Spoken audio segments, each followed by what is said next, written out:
Pessoal, esse é o segundo vídeo então do período regencial, em que nós vamos abordar as revoltas regenciais, tá? A maioria delas ocorre de 1835 a cerca de 1840, com algumas diferenças com relação à Revolução Farroupilha, por exemplo, que foi a que durou até o segundo reinado, terminando só em 1845. Vou comentar com vocês sobre cada uma delas, tá? As principais revoltas regenciais, né, começando pela cabanagem, que acontece no Pará. Naquela época, a província do Pará era conhecido também como Grão-Pará. Então, se vocês encontrarem em testes ou textos, é a mesma coisa, tá? Era só a nomenclatura que depois se modificou. A imensa maioria da população no Pará era formada por indígenas e mestiços que viviam na mais absoluta miséria. E viviam às margens do rio e em cabanas. Daí o nome da revolta ser também cabanagem, tá?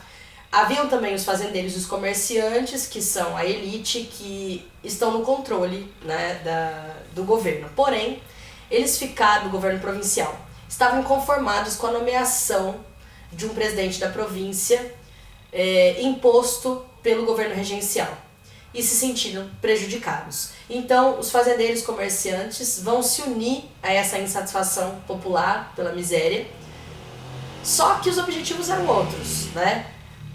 A população mais pobre tem o objetivo de melhorar de vida, acreditando que se unindo aos fazendeiros e comerciantes que estavam insatisfeitos, eles mudariam a sua situação.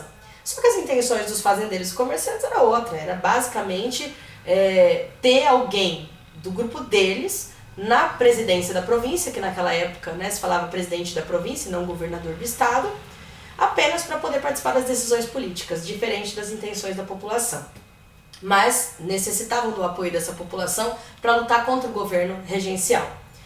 Eles chegaram a ocupar, né, essa revolta, os cabanos, como ficaram conhecidos, chegaram a ocupar Belém, né, o governo em Belém, e colocaram Félix Malcher, que era da elite. Só que ele traiu o movimento porque ele conseguiu um acordo com o governo regencial e para ele era o que bastava. Colocaram então um novo nome, que era Francisco Pedro Vinagre, que também era da elite, que depois acabou sendo substituído por Eduardo Angelim. Porém, eles não permaneceram muito tempo no poder, porque a repressão à revolta da cabanagem foi extremamente violenta. O governo central, né, regencial, mandou as tropas imperiais, contratou mercenários, que eram soldados que trabalhavam em troca de recompensa, levaram muitos desses cabanos para os porões dos navios, a imensa maioria da população pobre, né, de indígenas e mestiços, colocaram nos porões dos navios, queimaram com cal, surraram, aqueles que eram mortos, eles arrancavam a orelha e penduravam num fio, como se fosse um colar, para mostrar de exemplo para os outros, foram extremamente cruéis. Essa revolta durou cerca de 5 anos, tivemos mais ou menos 35 mil mortes, ela foi extremamente sangrenta, e acabou mostrando mais uma vez que o governo regencial não estava para brincadeira e agiria com autoridade e violência sempre que achasse necessário. Uma outra revolta regencial é a Sabinada, que ocorre entre 1837 e 1838 em Salvador, Bahia, mas nesse caso não é um movimento popular. É um movimento de classe média e alta, uma revolta militar, porque eles recebiam salários muito baixos, apoiada pela classe de grandes proprietários, médicos, inclusive o líder era um médico chamado Francisco Sabino da Rocha Vieira, daí vem o nome Sabinada, por conta do sobrenome do médico. E a repressão ali também vai ser extremamente violenta. O que eles estavam querendo, né? Melhores condições de trabalho, garantir seus privilégios, maior autonomia para as províncias, né? Para a província, no caso, né, da Bahia. Eles também são extremamente repreendidos com violência.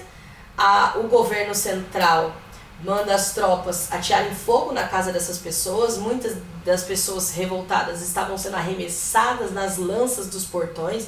Uma coisa horrorosa, né, que aconteceu ali. Os líderes também são presos. Acabou tendo, né, não tendo nenhuma repercussão positiva para os revoltosos, mesmo eles sendo da classe média e alta da população da Bahia, tá? Depois a gente tem a balaiada, que ocorre lá no Maranhão. Nós vamos ter essa revolta, vai durar mais ou menos 2 anos, de 1838 a 1840. Perdão, gente. A metade da população ali do Maranhão, que na época tinha 200 mil habitantes, metade eram de africanos escravizados. Lembrando, eu não gosto de falar escravos, porque como diz a Grada Quilomba, são seres humanos que foram escravizados. Então é importante que ninguém nasce escravo, né? Eles são escravizados por alguém. Então, africanos escravizados, a imensa maioria da população, além de vaqueiros e artesãos, que eram extremamente pobres, né? Mão de obra explorada pelos grandes proprietários e comerciantes do local. O líder do movimento é Manuel Balaio, um artesão que trabalha na construção de balaios, que era muito comum na região. E eles vão se unir, então, vaqueiros, artesãos e os africanos escravizados contra o governo regencial, tá? E eles exigiam também a demissão dos portugueses que estavam no controle da província, dos comerciantes portugueses, dos grandes proprietários que ainda eram ligados a Portugal. Infelizmente, também acabam sendo reprimidos violentamente. O governo regencial chegou a dizer que se eles se rendessem, eles não seriam punidos. Alguns, então, imediatamente se rendem. Depois, os líderes, como Manuel Balaio, são presos, né? Alguns deles executados. Eles acabam também não tendo o retorno que eles desejavam, as reformas que tanto desejavam, tá? A outra revolta regencial é a revolta dos Malês, que também ocorre na Bahia, mas nesse caso, diferente da Sabinada, que foi um movimento elitista, aqui é um movimento popular, porque a revolta dos Malês se referia aos africanos escravizados, mas que eram islamizados, que lá na África já tinham se convertido ao islamismo, porque a gente sabe que o continente africano foi colonizado por vários povos, e os árabes também tiveram uma influência muito grande ali. E esses africanos escravizados que estavam na Bahia, que eram islâmicos, desejavam tomar o poder e tornar ali uma república islâmica. É claro que se todos os outros movimentos foram reprimidos com violência, eles também foram, tá? E não conseguiram, né, atingir, obviamente, o objetivo. Agora, a última revolta regencial, que é a revolta farroupilha, a Revolução Farroupilha, ou Guerra dos Farrapos, como ficou conhecida, ela é emblemática e ela tem umas características específicas. Primeiro porque ela não termina no governo regencial, ela só termina depois que o Dom Pedro II assume, após o golpe da maioridade, né, em 1840, e só vai terminar em 1845, são 10 anos de revolução. Esse termo farroupilha tem duas origens que as pessoas discutem até hoje.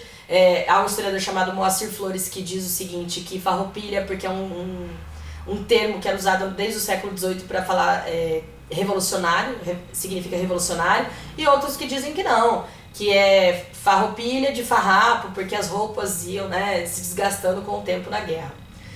Como eu sempre digo para vocês, a história não trabalha com verdades absolutas, né, trabalha com hipóteses, vestígios, que nós vamos buscar chegar o mais próximo da verdade. Ninguém é o dono da verdade, a gente está estudando justamente para tentar conhecer melhor a história. E a Revolução Farroupilha desejava reformas econômicas. Também é feita mais pela elite, né? Desejava maior liberdade para as províncias, estavam revoltados com os altos impostos que os produtos do Rio Grande do Sul pagavam, principalmente com relação à criação de gado, à carne, porque ficava mais barato você comprar carne do Uruguai, da Argentina ou do Paraguai do que do Rio Grande do Sul. Então, para eles era extremamente inadmissível que esses impostos fossem tão altos, prejudicando, porque a concorrência acabava sendo desleal. Então eles inauguram a Revolução Farroupilha, um dos grandes líderes é Bento Gonçalves. Eles chegam a tomar 2 lugares e declarar uma república separada do Brasil, que é a República Rio-Grandense em Piratini e em Laguna, Santa Catarina, né, a República Juliana. Isso acaba perdurando até 1845, quando as tropas imperiais, já do Segundo Reinado, conseguem, na verdade, obrigar os farroupilhas a aceitarem algumas concessões e se renderem, né? Então eles não conseguem assim tudo o que desejavam, mas acabou, não posso dizer que foi menos sangrento, porque durante 10 anos de revolução os farroupilhas também foram violentos, porque eles invadiam os locais do Rio Grande do Sul exigindo que a população os apoiasse. E quando essa população, por medo, não queria apoiá-los e acabava se mantendo do lado do governo regencial, eles tiveram suas casas invadidas, muitas pessoas morreram, muitas crianças. Inclusive há um arrependimento depois em notas que o Giuseppe Garibaldi, que apoiou Bento Gonçalves na época, Giuseppe Garibaldi veio, né, era do líder camponês lá da unificação italiana, ele vem para o Brasil fugido e acaba apoiando a Revolução Farroupilha aqui, conhece a Anita Garibaldi, a história deles é super interessante para quem quem gosta, dá uma pesquisada, né? Esse período que a gente está em quarentena, vocês têm, eu sei, muita coisa para fazer porque nós estamos enviando, mas essa pesquisa é interessante sobre Giuseppe, né, e Anita Garibaldi.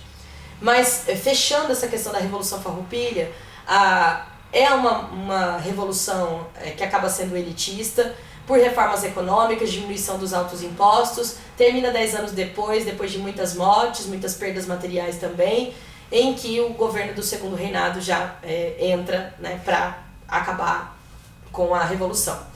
E só para a gente fechar, o golpe da maioridade ele vai ser arquitetado pelos grupos políticos que estavam ali, né, disputando o poder, os liberais e os conservadores. Os liberais, né, principalmente, conseguem colocar Dom Pedro II no poder aos 14 anos, antecipando a maioridade, mesmo a Constituição não permitindo, porque eles acreditavam, assim como a imensa maioria da população, que só com o verdadeiro herdeiro do trono no poder é que eles conseguiriam conter toda essa revolta que estava acontecendo naquele momento. Tá? Eu vou pedir para vocês lerem o capítulo e a gente vai tirando dúvidas na sala virtual, porque o vídeo acaba ficando muito, né, conciso, muito curtinho, mas as principais ideias estão aí, eu acho que fica mais fácil, vocês já estão acostumados com o meu jeito de explicar em sala de aula, tá? Mas a gente vai tirando dúvidas, eu vou mandar atividade para vocês também, tá bom? Vou desligar, fiquem com Deus e nós vamos nos falando.